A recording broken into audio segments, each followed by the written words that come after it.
Hola, ¿qué tal? ¿Cómo están? Aquí estamos nuevamente con el estudio de Josué. Hoy vamos ya a terminar esta lección de cómo vivir la vida. Es la cuarta parte de cómo vivir la vida. Y hoy vamos a ver otros dos factores que nos impiden vivir la vida abundante, la cual Cristo vino a ofrecernos. Y hoy vamos a hablar del desánimo, la depresión o la soledad. Todo esto fue lo que el profeta Elías sintió y hemos estado hablando mucho de Elías, de cómo se deprimió y todo eso, pero hoy no quiero ver esa parte, sino más bien lo que pasó después. Porque si te acuerdas, él fue amenazado por Jezabel a través de un mensajero diciéndole que lo iba a matar, así como él había matado a los 450 profetas de Baal.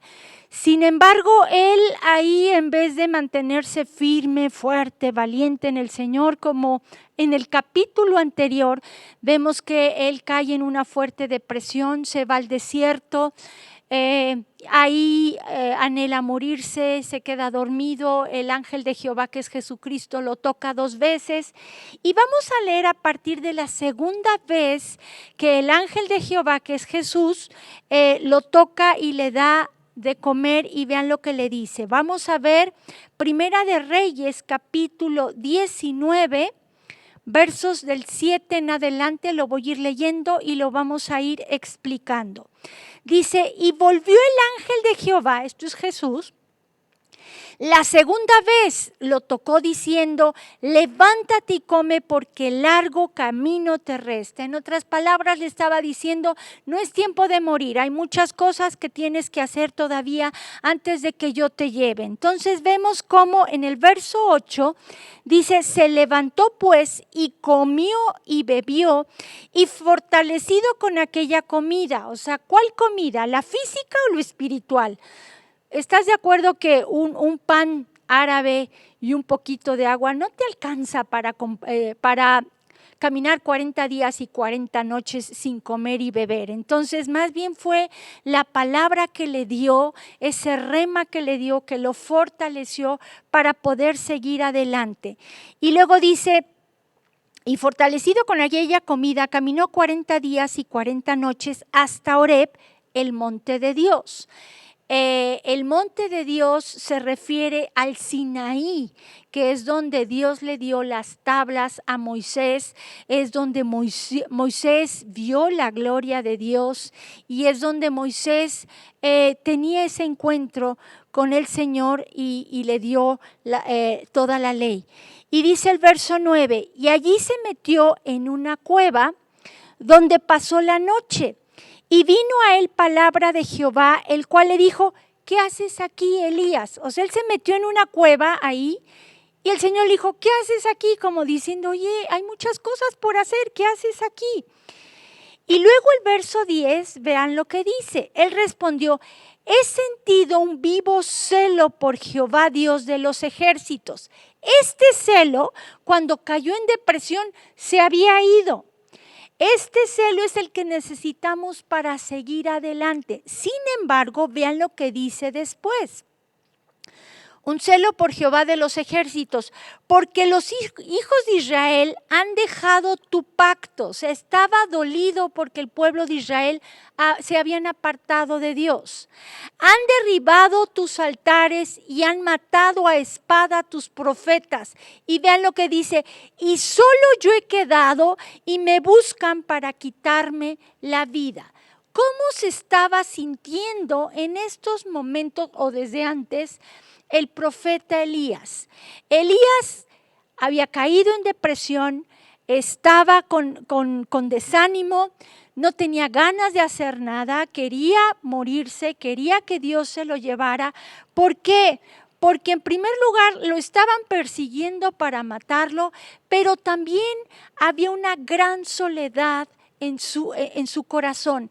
Y él pensaba que solo él estaba solo, sirviéndole a Dios, con esa carga pesada de que el pueblo se había desviado de Dios, se habían ido tras ídolos y habían hecho cuánta cosa. Entonces vemos que Elías se encontraba en un punto en el que se desahogó con Dios y luego pasó algo tremendo. Dice el verso 11, él le dijo: sal fuera y ponte en el monte delante de Jehová. Y aquí Jehová que pasaba, y un grande y poderoso viento que rompía los montes y que quebraba las peñas delante de Jehová. Pero Jehová no estaba en el viento.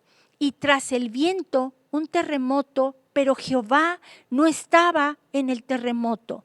Y tras el terremoto un fuego, pero Jehová no estaba en el fuego. Y tras el fuego un silbo apacible y delicado. Aquí vemos que en primer lugar pasa un gran viento. Lo curioso está en que estaba Dios, pero no estaba Dios, porque dice, era como si Dios pasara primero y luego pasara eso. Yo me imagino que estas cosas que vio Elías era para demostrar, por ejemplo, el gran viento, el poder tremendo que tiene Dios. Sin embargo, ahí no estaba Dios. O sea, Dios tiene poder, pero muchas veces buscamos el mover de Dios, buscamos las manifestaciones de Dios, pero no buscamos lo más importante, que es su presencia. Aquí vemos cómo por el poder de Dios pasaron muchas cosas. Por el poder de Dios pasan los milagros, trae sanidades, trae puede quitar aflicciones y todo. El poder de Dios es tremendo. Sin embargo, no debemos buscar eso en Dios, el poder de Dios. Vemos que pasa un terremoto y si se acuerdan, Pablo y Silas estaban en la cárcel, empezaron a alabar a Dios y en ese momento hubo un gran terremoto y las cadenas de todos se soltaron, las puertas se abrieron y fueron liberados todos los presos, ¿no? Sin embargo, a veces nosotros queremos buscar esas liberaciones y liberamos y nos liberamos y todo, y buscamos más eso que la presencia de Dios. Vemos también que habla de un fuego. Cuando Elías tuvo ese enfrentamiento con los 450 profetas de Baal, les lanzó un reto y quiero que lo veamos. Vayan por favor a Primera de Reyes, un capítulo antes, en el capítulo 18, y vean el reto que les manda Elías a esos 450 profetas de Baal. Dice, Elías volvió a decir al pueblo, solo yo he quedado profeta de Jehová, mas de los profetas de Baal hay 450 hombres. Dénsenos pues 2 bueyes y escojan ellos uno, y córtenlo en pedazos y pónganlo sobre leña, pero no pongan fuego debajo. Y yo prepararé el otro buey y lo pondré sobre la leña y ningún fuego pondré debajo. Invocad luego vosotros el nombre de vuestros dioses y yo invocaré el nombre de Jehová, y el Dios que respondiere por medio de fuego, ese sea Dios. Y vemos después cómo estos 450 profetas toman a ese buey y empiezan a hacer cada tontería. Vamos a leerlo. Dice, y ellos tomaron el buey que les fue dado y lo prepararon e invocaron el nombre de Baal desde la mañana hasta el mediodía, diciendo, Baal, respóndenos. Pero no había voz, ni quien respondiese. Entre tanto, ellos andaban saltando cerca del altar que habían hecho. Y aconteció al mediodía que Elías se burlaba de ellos, diciendo, gritad en alta voz, porque Dios quizá está meditando, o tiene algún trabajo, o va de camino, tal vez duerme y hay que despertarle. O sea, se estaba burlando de ellos porque sabía que sus dioses no iban a poder hacer nada. Y ellos clamaban a grande voz y se sajaban con cuchillos y con lancetas conforme a su costumbre hasta chorrear la sangre sobre ellos. Pasó el mediodía y ellos siguieron gritando frenéticamente hasta la hora de ofrecerse el sacrificio, pero no hubo ninguna voz, ni quien respondiese, ni escuchase. ¿Por qué? Porque eran dioses falsos. Entonces dijo Elías a todo el pueblo: acercaos a mí. Y todo el pueblo se le acercó y él arregló el altar de Jehová que estaba arruinado.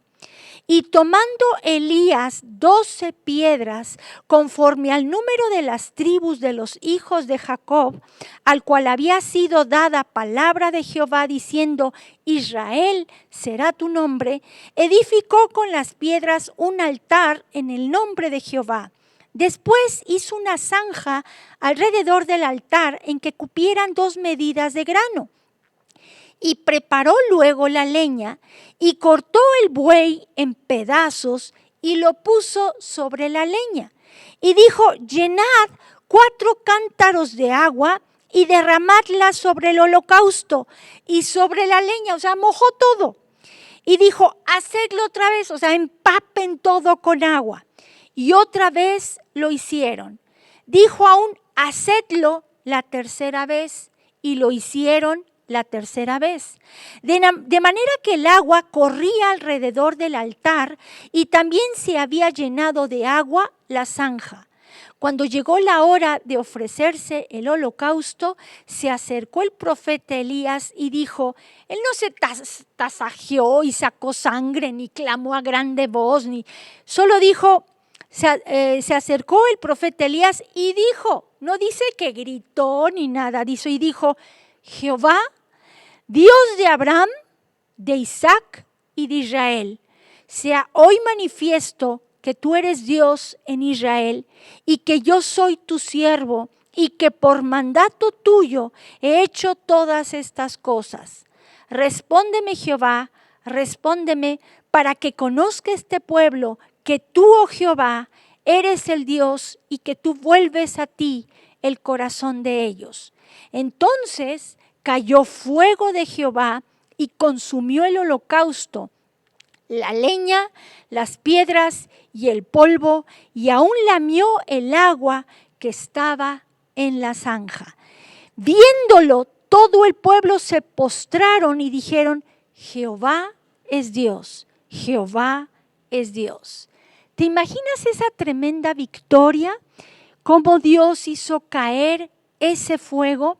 Sin embargo, cuando Elías estaba en la cueva, lo que Dios le quería demostrar es que, mira, yo te puedo usar grandemente y vas a ver mi poder y vas a ver cómo yo libero y tú viste cómo yo hice descender el fuego sobre el holocausto.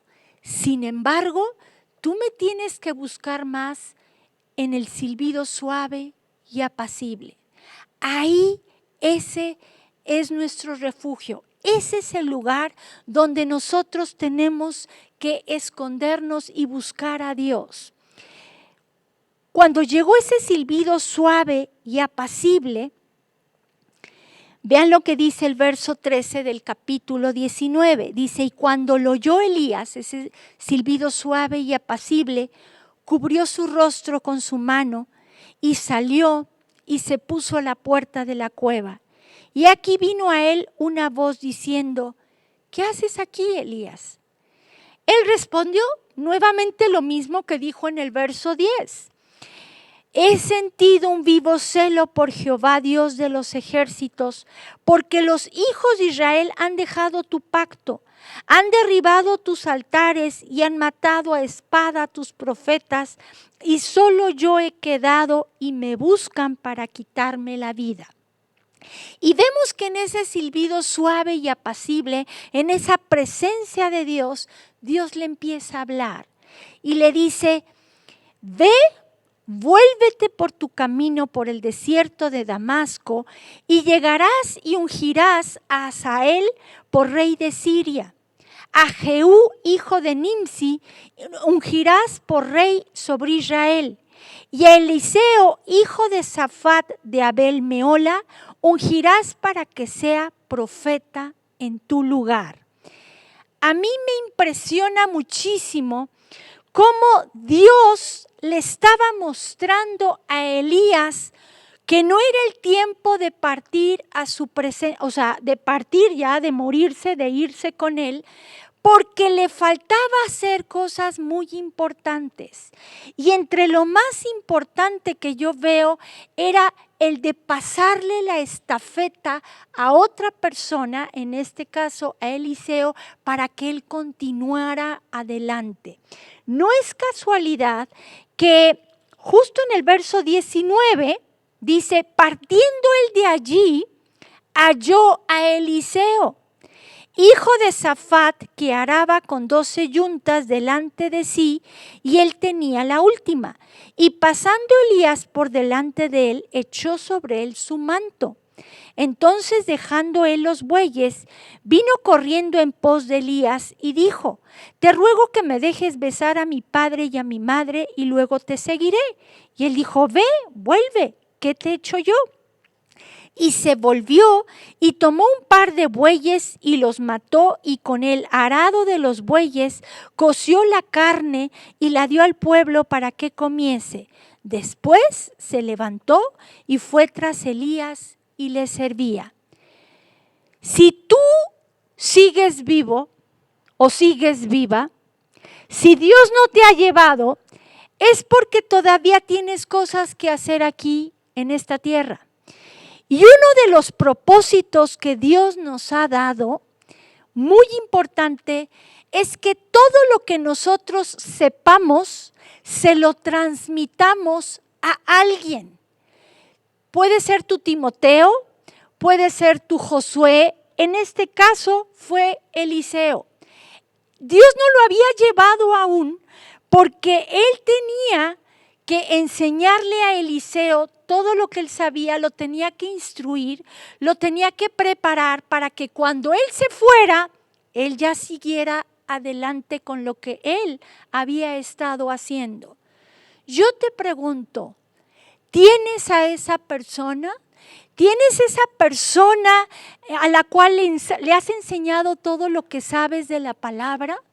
Porque Dios te va a pedir cuentas, te va a decir, bueno, ¿a quién le enseñaste todo lo que yo te enseñé a ti? Necesitamos encontrar a ese discípulo amado, a esa persona que le podamos pasar la estafeta para que el día que nosotros partamos, esa persona siga adelante.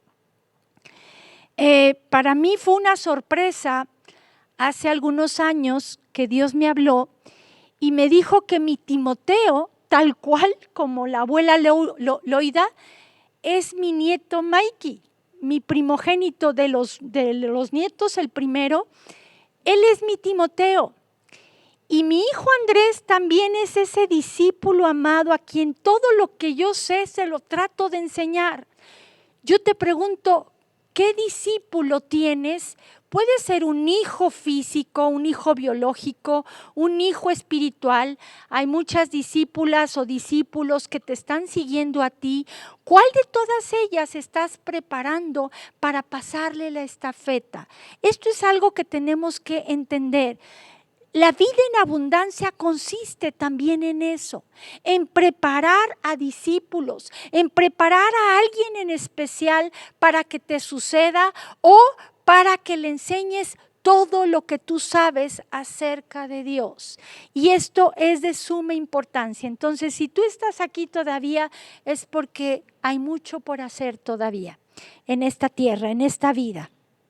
Y bueno, vemos entonces que el desánimo, la depresión o la soledad pueden frenar ese propósito y pueden frenar esa vida en abundancia que Dios quiere que vivamos. Y por último vamos a ver el yugo desigual. El yugo desigual es otro factor que nos impide vivir la vida en abundancia. A veces yo he visto que muchas personas escogen casarse con una persona inconversa porque sienten que ya se les fue el tren. Se sienten solas, se sienten desesperadas, un impío les hace ojitos, las trata bien y se van con esa persona. Tristemente muchas jovencitas, tal vez por problemas en la casa, tal vez porque se sienten solas, buscan esa escapatoria y muchas caen en yugo desigual y luego quedan embarazadas y se tienen que casar o se juntan con ellos. Y sabes una cosa, tienes que tener mucho cuidado. A muchas jovencitas yo les he dicho, ¿sabes qué? Aguántate. No es la persona indicada que Dios tiene para ti. De hecho, incluso conozco mujeres ya mayores que quedaron viudas o se divorciaron o qué sé yo y se sienten solas. Y pues el primero que llega lo toman y se casan con él o se juntan con él sin entender que no es la voluntad de Dios. En el momento tal vez se sienten bien, pero después la van a sufrir, porque quieras o no, la persona inconversa te va a ir alejando de Dios poco a poco. Dice la Biblia, andarán dos juntos si no estuvieren de acuerdo, y el yugo desigual es cuando dos personas que piensan totalmente diferentes se están juntando. En 2 Corintios 6, 14, 15 dice, no os unáis en yugo desigual con los incrédulos, porque ¿qué compañerismo tiene la justicia con la injusticia? ¿Y qué comunión la luz con las tinieblas? ¿Se acuerdan al principio?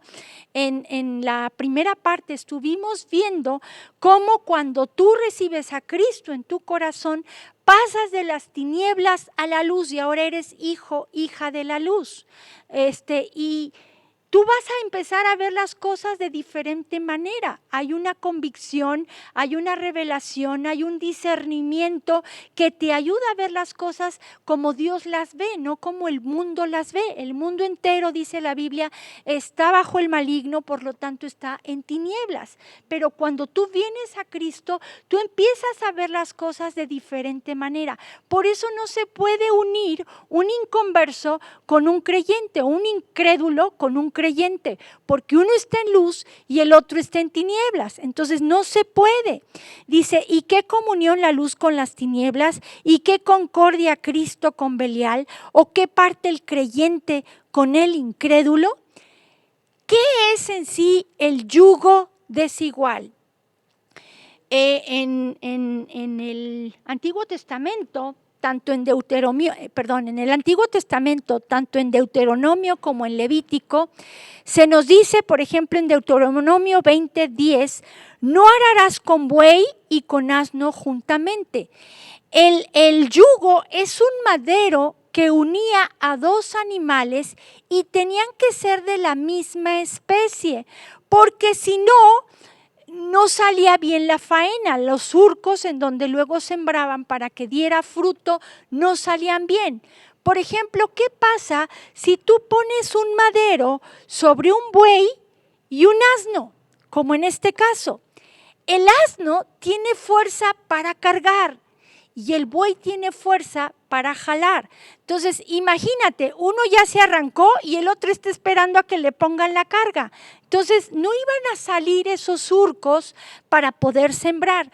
El yugo desigual no va a producir fruto. Dice también en Levítico 19:19, no harás ayuntar tu ganado con animales de otra especie. Entonces, los hijos de luz nada tienen que ver con los hijos de las tinieblas. Esto no quiere decir que no les hables, por ejemplo, tus familiares, que no convivas con ellos y todo, córtalas, no. Sin embargo, a veces nos podemos involucrar de una manera tan íntima que no conviene. Y un ejemplo que quiero que analicemos es a Pedro y luego a Sansón. Pedro, por ejemplo, Cuando Jesús se encontraba en el huerto de Getsemaní, acuérdense que Getsemaní significa prensa de aceite. Era el momento más difícil para Jesús, era cuando sudaba grandes gotas de sangre, y ahí le pidió a sus amigos íntimos, que eran Pedro, Juan y Jacobo, que se pusieran a orar, porque era un momento difícil para él. Y regresa y se queda dormido. Vean lo que dice Mateo 26, 38. Dice: entonces Jesús les dijo: mi alma está muy triste, a sus 3 amigos íntimos. Mi alma está muy triste hasta la muerte. Quedaos aquí y velad conmigo. Pero luego, más adelante, en el versículo 40 y 41, dice: vino luego a sus discípulos y los halló durmiendo. Y dijo a Pedro: así que no habéis podido velar conmigo 1 hora, velad y orad para que no entréis en tentación. El espíritu a la verdad está dispuesto, pero la carne es débil. Y vemos entonces que se quedaron dormidos.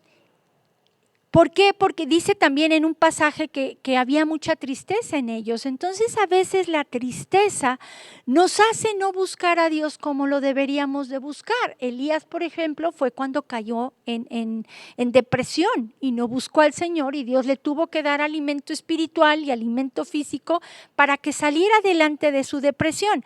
Pero vemos que ellos se quedan dormidos, y cuando llegan a arrestar a Jesús, vean lo que dice Juan 18 del 10 al 11. Entonces Simón Pedro, que tenía una espada, la desenvainó e hirió al siervo del sumo sacerdote y le cortó la oreja derecha. Y el siervo se llamaba Malco. Jesús entonces dijo a Pedro: mete tu espada en la vaina. La copa que el Padre me ha dado, ¿no la he de beber? Cuando tú no te conectas bien con el Señor, cuando tú no lo buscas en su presencia, en su palabra, en oración, tú vas a hacer las cosas en tus fuerzas, no vas a entender muchas cosas. Él no había entendido que Jesús tenía que atravesar por eso. Y entonces en sus fuerzas se ve que saca la espada y le corta a la oreja a Malco, que era el criado del sumo sacerdote. Y vemos que ya después Jesús se la arregla, ¿no? Pero después vemos también que sigue a Jesús de lejos. Vean los pasos de cuando tú empiezas a dejar de buscar a Dios.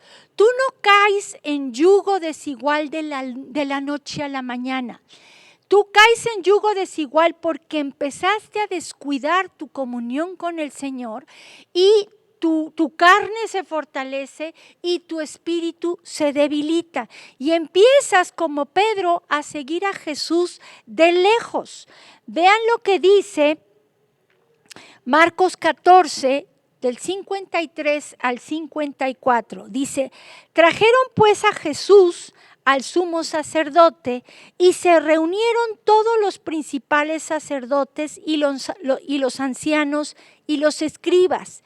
Y Pedro le siguió de lejos hasta dentro del patio del sumo sacerdote, y estaba sentado con los alguaciles calentándose al fuego.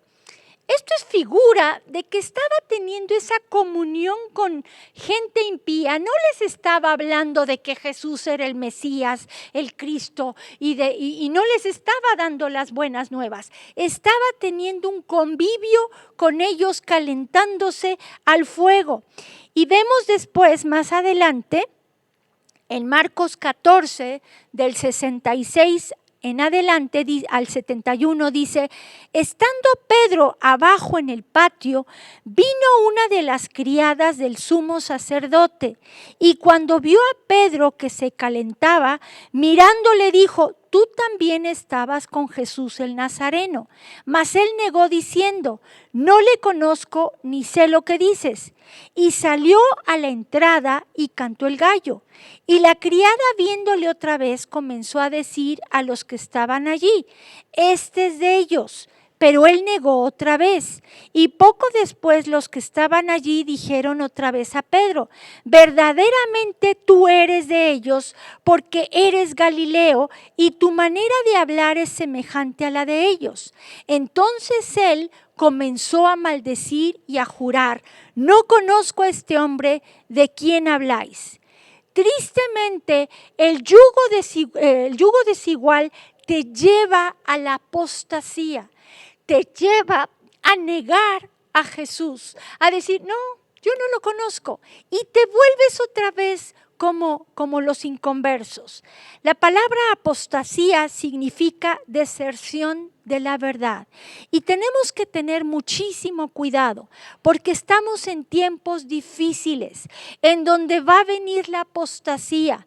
Muchos hijos de Dios, o bueno, los que creíamos que eran hijos de Dios, se van a alejar y se van otra vez a ir al mundo, a las cosas que ofrecen, las cosas que ofrece el mundo. Se van a ir tras esas personas, van a comenzar a hablar igual, van a comenzar a tener actitudes iguales. Entonces tenemos que tener cuidado, porque la raíz de todo esto en la vida de Pedro, ¿cuál fue?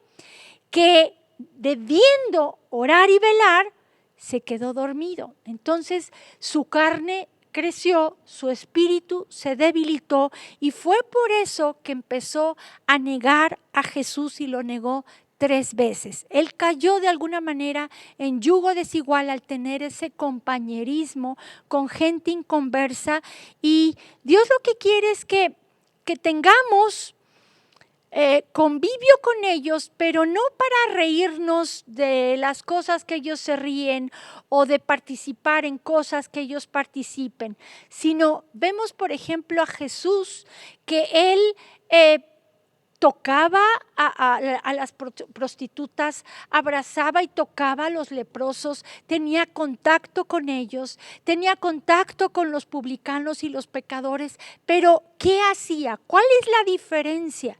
Que él les daba las buenas nuevas, el mensaje de salvación. No se involucraba en sus actividades pecaminosas, sino al contrario, estaba ahí para motivarlos, para animarlos, para darles palabras de vida eterna. Y otro caso, y con este vamos a concluir, es Sansón. Sansón 3 veces cayó en yugo desigual con las filisteas. Vamos a Jueces capítulo 13, por favor. Y aquí vamos a ver, en primer lugar, cómo fue el llamado de Sansón desde que nació. Jueces capítulo 13, y vamos a leer del 2 al 5. Bueno, desde el 1 mejor. Dice: los hijos de Israel volvieron a hacer lo malo ante los ojos de Jehová, y Jehová los entregó en mano de los filisteos por 40 años. O sea, estaban siendo, eran como, digamos, esclavos de alguna manera de los filisteos. Y luego el verso 2 dice: y había un hombre en Sora de la tribu de Dan, el cual se llamaba Manoa. Manoa es el padre de Sansón. Y su mujer era estéril y nunca había tenido hijos. A esta mujer apareció el ángel de Jehová y le dijo: he aquí que tú eres estéril y nunca has tenido hijos, pero concebirás y darás a luz un hijo. Ahora pues no bebas vino, ni sidra, ni comas cosa inmunda. Pues he aquí que concebirás y darás a luz un hijo, y navaja no pasará sobre su cabeza, porque el niño será nazareo a Dios desde su nacimiento, y él comenzará a salvar a Israel de mano de los filisteos. ¿Cuál era el llamado específico de Sansón? El de liberar a los israelitas de la opresión de los filisteos, y para ello le dio una fuerza sobrenatural que, por ser nazareo, se dejó crecer el cabello, y en su cabello radicaba esa fuerza. Pero vemos en el capítulo 14, vamos a leer el capítulo 14 del 1 al 3, cómo por primera vez cae en yugo desigual. Dice, descendió Sansón a Timnat. Timnat era una ciudad de los filisteos. Y vio en Timnat a una mujer de las hijas de los filisteos.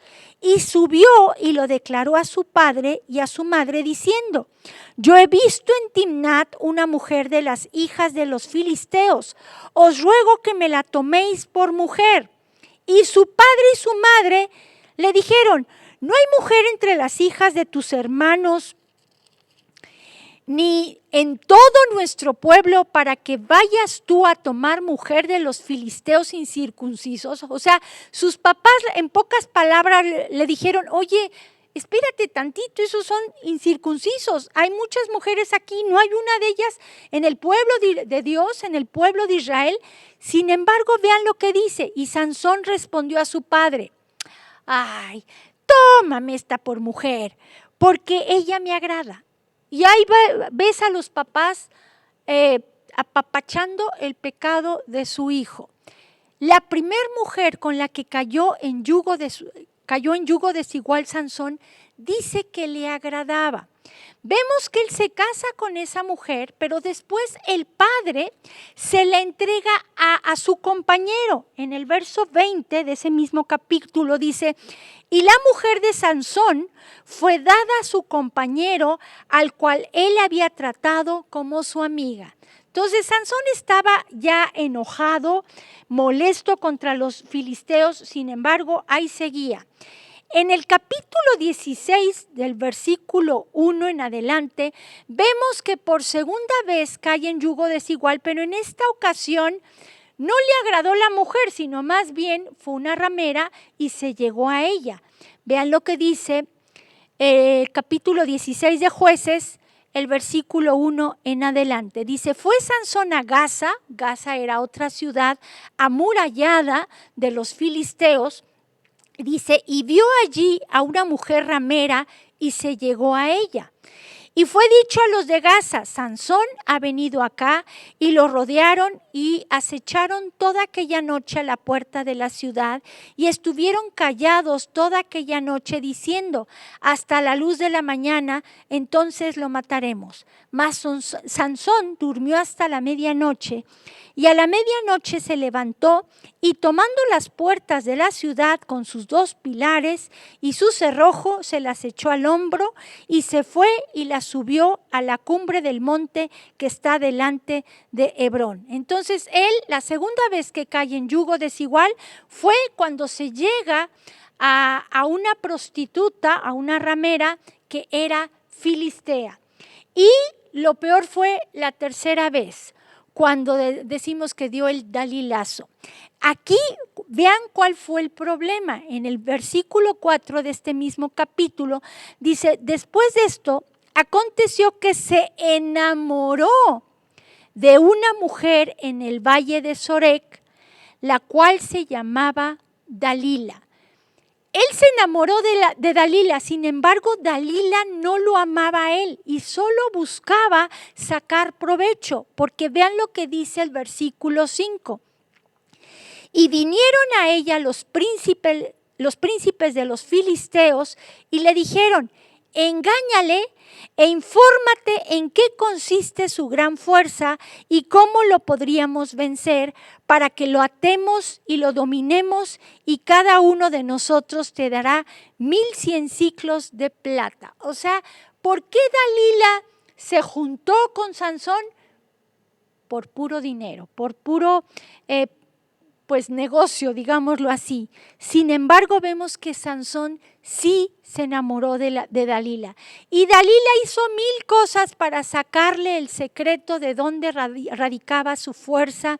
Una y otra vez llegaban los filisteos, querían hacer lo que la mujer decía o lo que él le decía a la mujer de dónde radicaba su fuerza, hasta que finalmente vemos que le descubre su corazón. Y al descubrirle su corazón, dice el verso 17 lo siguiente. Le descubrió pues todo su corazón y le dijo, nunca a mi cabeza llegó navaja, porque era nazareo.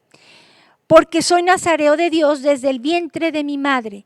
Y si fuere rapado, mi fuerza se apartará de mí y me debilitaré y seré como todos los hombres. Verso 19 dice, y ella hizo que él se durmiese sobre sus rodillas y llamó a un hombre quien le rapó las 7 guedejas de su cabeza, y ella comenzó a afligirlo, pues su fuerza se apartó de él. Y le dijo, Sansón, los filisteos sobre ti. Y luego que despertó él de su sueño, se dijo, esta vez saldré como las otras y me escaparé. Pero él no sabía que Jehová ya se había apartado de él. El yugo desigual, cuando tú eres un hijo o hija de Dios, Dios prometió estar contigo todos los días hasta el fin del mundo. Eso dijo Jesús. Lo que hace el yugo desigual es que te aleja de Dios. La persona inconversa te va a afligir, como lo vimos aquí con Dalila. Ahora, no es casualidad que Sansón significa luz del sol o brillar, y Dalila significa la que debilita. Dalila, lo que debilitó de Sansón fue esa luz que él tenía de parte de Dios. Y eso es lo que hace el yugo desigual. Va debilitando esa luz que tenemos de parte de Dios para discernir las cosas espirituales, y poco a poco te vas apagando. Entonces no es que Dios se vaya. Antes, en el Antiguo Testamento, el Espíritu Santo iba y venía. Ahora ya no, Él está con nosotros, pero lo podemos contristar cuando caemos en algún pecado, y el yugo desigual es un pecado de rebeldía, porque estás mezclándote con las tinieblas, y eso te va a alejar, te va a apartar de Dios. Entonces, vemos que él pensó que podía otra vez levantarse, y no fue así. Y el versículo 21 dice más, los filisteos le echaron mano y le sacaron los ojos, o sea, luz espiritual ya no tenía, y le llevaron a Gaza y le ataron con cadenas para que moliese en la cárcel. Y el cabello de su cabeza comenzó a crecer después que fue rapado. Y bueno, Dios en su muerte permitió que matara más filisteos, que fue el llamado que tuvo, que en vida. Entonces vemos que son muy dolorosas las consecuencias cuando tú te unes en yugo desigual. Y es importante entender que Dios nos llamó a tener una vida en abundancia. ¿Cuál es el único yugo que debemos de tener? Un yugo con Cristo. Vean lo que nos dice. Con esto ya concluimos Mateo 11, 28 al 30. Jesús dijo, venid a mí, todos los que estáis trabajados y cargados, y yo os haré descansar. Llevad mi yugo, o sea, ese madero, sobre vosotros, y aprended de mí, que soy manso y humilde de corazón, y hallaréis descanso para vuestras almas, porque mi yugo es fácil y ligera mi carga. Entonces Dios quiere que tengamos un yugo con Él para poder caminar en la misma dirección que Él y poder dar fruto. Entonces yo no sé si tú has caído si estás en yugo desigual, si te has casado con alguna persona, si tienes relación con alguna persona que no es cristiana. Si ya estás casada, dice la Biblia que te quedes con él, que des testimonio para ver si él se convierte o ella se convierte. Y si él te quiere dejar, pues a paz te llamó el Señor y que se vaya. Pero pues mientras tú trata de vivir una vida recta, una vida que agrada a Dios. Pero si tú estás tomando una decisión de juntarte con una persona que no es creyente, aguas. Hoy te digo, detente, no lo hagas, porque vas a sufrir. Esta persona, por muy buena que sea, te puede ir desviando poco a poco a la apostasía, a separarte y alejarte de las cosas de Dios. Entonces, permanece en la luz, no te vayas a las tinieblas, no permitas que te jalen a las tinieblas. Y bueno, vamos a orar. Y si tú, por ejemplo, has caído en este pecado de yugo desigual, vamos a pedirle perdón. ¿Te parece? Padre Celestial, gracias te damos por este tiempo. Gracias, Señor, porque tú nos enseñas, nos redarguyes qué nos conviene, qué no nos conviene. Sabemos que tú eres un Dios que siempre quiere lo mejor para nosotros. Y si nos estás diciendo cosas en tu palabra, son para ayudarnos a caminar en victoria. Tú no quieres que suframos cosas injustas o cosas nos quieres evitar cierto sufrimiento y quieres que vivamos en victoria a pesar de que a veces pasemos por cosas difíciles, pero caer en yugo desigual es algo que a ti no te agrada porque eso nos hace alejarnos de ti. Padre Celestial, si hemos tenido compañerismo con personas que a ti no te agradan, perdónanos. Hoy queremos volvernos a ti con todo nuestro corazón. Si hemos descuidado nuestro tiempo contigo, si no hemos velado y orado como deberíamos, perdónanos. Si hemos servido en nuestras fuerzas, no guiados por ti, perdónanos, Padre. No queremos hacer lo que Pedro hizo de sacar la espada y cortar la oreja de alguno de nuestros hermanos espiritualmente hablando y lastimarlos por hacerlo en nuestras fuerzas. Padre Celestial, que tu misericordia y tu verdad reinen en nuestro corazón y sabemos que para eso necesitamos buscarte con todo nuestro corazón, Señor. Padre Celestial, ayúdanos a regresar al camino si nos hemos desviado. Te pedimos perdón si nos hemos desviado, si nos hemos alejado de ti, si te hemos seguido de lejos, perdónanos, mi Dios. Y yo te ruego que tú pongas en nosotros el querer como el hacer por tu buena voluntad para buscarte con pasión, no de una manera religiosa, sino con pasión, en espíritu y en verdad, para adorarte también así, Padre. Gracias por todo y te damos las gracias por todas estas 4 partes que vimos de esta lección tan importante de cómo vivir la vida y en este caso la vida abundante que tú nos estás ofreciendo. Queremos caminar en ella. Gracias por todo. En el nombre de Jesús. Amén. Que Dios los bendiga. Ya el próximo jueves empezamos con una nueva lección. Las que tengan el libro, solo hay una pregunta y bueno, es que tú la desarrolles como tú quieras y es para ti, que es vivir en base a todo lo que hemos hablado, vivir esa vida en abundancia. Eso es todo, que Dios los bendiga. Les mando un fuerte abrazo. Nos vemos para... Vida Nueva para el Mundo se sostiene y propaga el mensaje de salvación